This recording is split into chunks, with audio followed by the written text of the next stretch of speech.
जय भीम साथियों। आज देश में एक कानून को लेकर काफ़ी चर्चा है, या कहे उस पर पूरा बवाल मचा हुआ है, और वो कानून है यूजीसी का। यूजीसी एक्ट जो उच्च शिक्षा संस्थानों में लागू होता है, उन संस्थानों में पढ़ने वाले SC ST और अब OBC के छात्रों पर किसी तरह की अगर जातीय टिप्पणी होती है, या उनके साथ शोषण होता है, या किसी भी तरह का उनके मान सम्मान पर ठेस पहुंचता है, तो वे जो है उसके खिलाफ कोर्ट या थाने में शिकायत कर सकते हैं। इसको लेकर पूरे देश में आज बवाल मचा हुआ है, और इस कानून को समझाने के लिए डॉक्टर प्रोफेसर लक्ष्मण यादव जी का वीडियो आप पहले ये देखिए, उसके बाद फिर हम आपसे बात करते हैं। इस पूरी यूजीसी के नई कमेटी के बनाए जाने के पीछे एक बड़ी वजह यह रही है।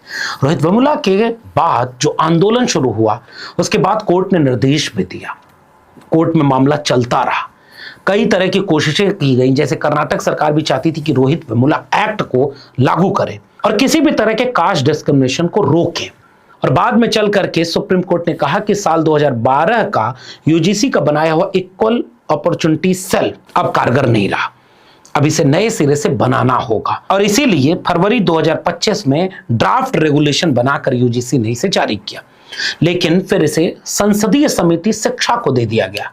कांग्रेस के नेता दिग्विजय सिंह इस संसदीय समिति को हेड कर रहे थे, जिन्होंने 8 दिसंबर 2025 को संसदीय समिति की रिपोर्ट संसद में रखी और देश के सामने रखते हुए आंकड़ों के साथ, सबूत के साथ ये बताया कि इस देश के विश्वविद्यालयों में, उच्च शैक्षणिक संस्थानों में केवल SC और ST के ही नहीं, OBC बच्चों के साथ भी जातिगत भेदभाव होता है।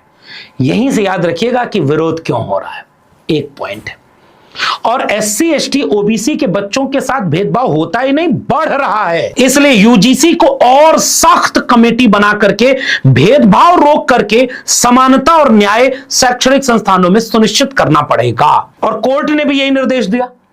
और इसीलिए यह कमेटी बनाई गई, जिसको 13 जनवरी 2026 को गैजेट नोटिफिकेशन आपकी स्क्रीन पर है, 15 जनवरी 2026 से लागू हो गया। 17 जनवरी 2016 की लड़ाई 15 जनवरी 2026 को एक नए मुकाम पर आई।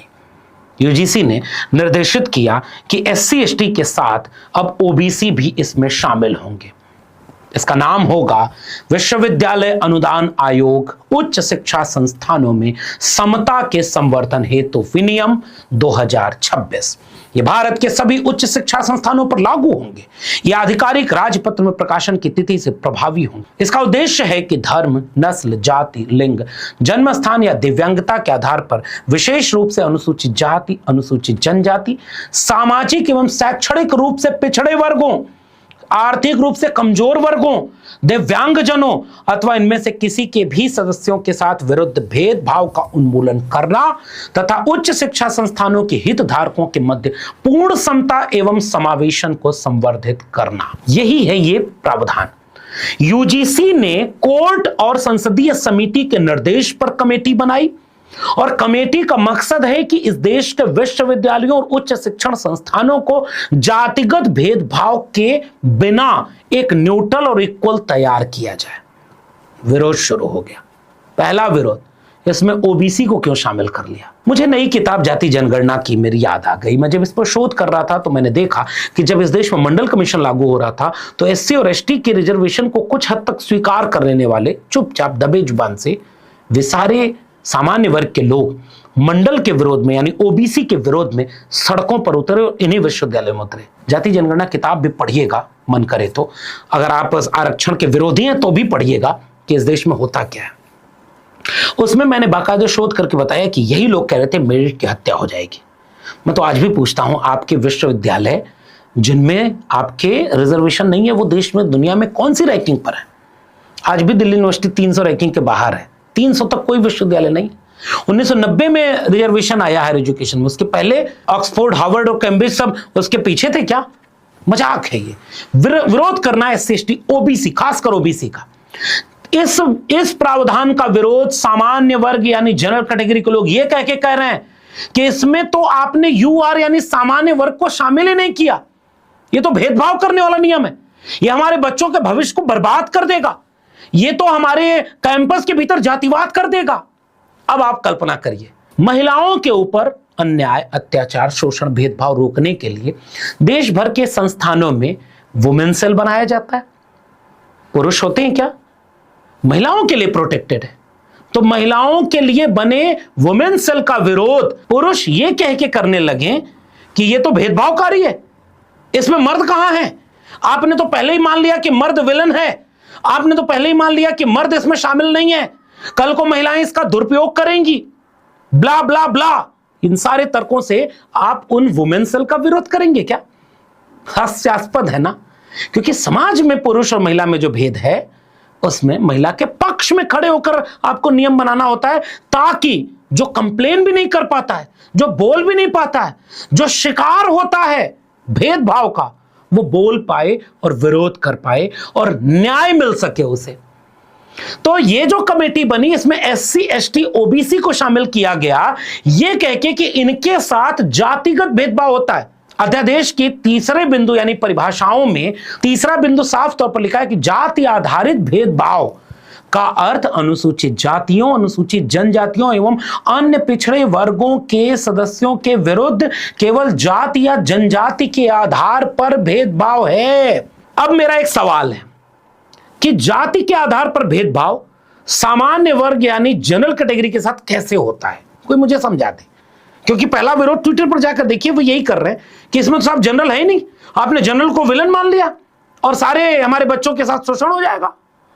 मैं जानना चाहता हूं कि एक ब्राह्मण बच्चे का, एक क्षत्रिय बच्चे का, एक वैश्य बच्चे का कैसे जातिगत भेदभाव होता है, उसके साथ कैसे उत्पीड़न कोई करेगा, क्या कहेगा, कौन सी गाली देगा जो ब्राह्मण के खिलाफ है या क्षत्रिय के खिलाफ है या वैश्य के खिलाफ है, या क्या कह करके उसको नंबर कम देगा, ए तो इस जाति का है।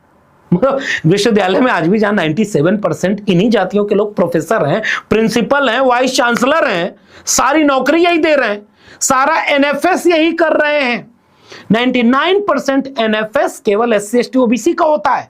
अपवाद में कभी कभी जब दो लोग झगड़ा कर लें, इसको भी मैंने प्रोफेसर की डायरी में यह बात लिखी है, तब जाके यूआर पर एनएफएस होता है। वो लोग कह रहे हैं कि हमारे बच्चों के साथ शोषण होगा क्योंकि हमारे बच्चे इसमें शामिल नहीं है। तो कैसे शामिल होते हैं, मतलब क्या करते हैं?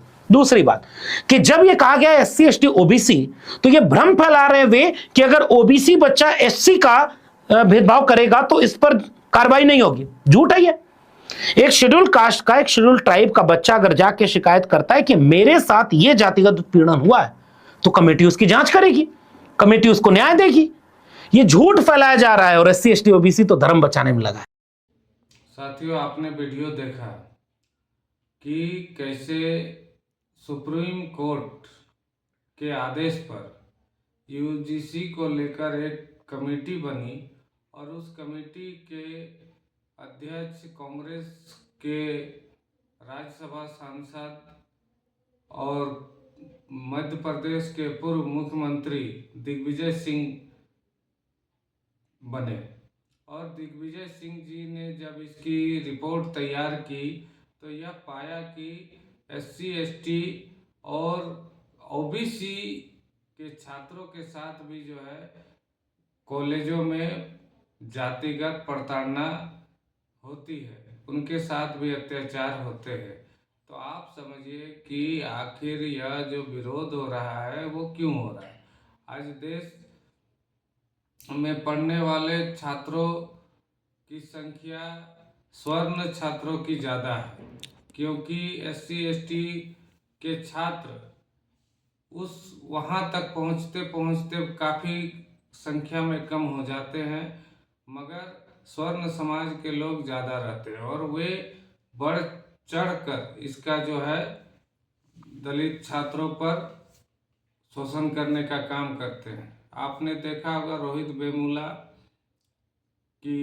को आत्महत्या करनी पड़ी थी। वह असल में आत्महत्या नहीं थी, वो उस समय एक मर्डर कहा जा सकता है कि मर्डर था, जिन्हें रोहित वेमुला को शोषण झेलना पड़ा, जिसकी शोषण के शिकार हुए रोहित वेमुला और उसने आत्महत्या कर लिया। आज वह उन सब बातों पर ध्यान रखते हुए सुप्रीम कोर्ट के आदेश पर यूजीसी कानून में और मजबूती के साथ SC ST और अब OBC के छात्रों को जो है सुरक्षा कवच दिया गया है। आप सभी ने वीडियो देखा, इसके लिए आप सभी को जय भीम, जय भारत, जय संविधान।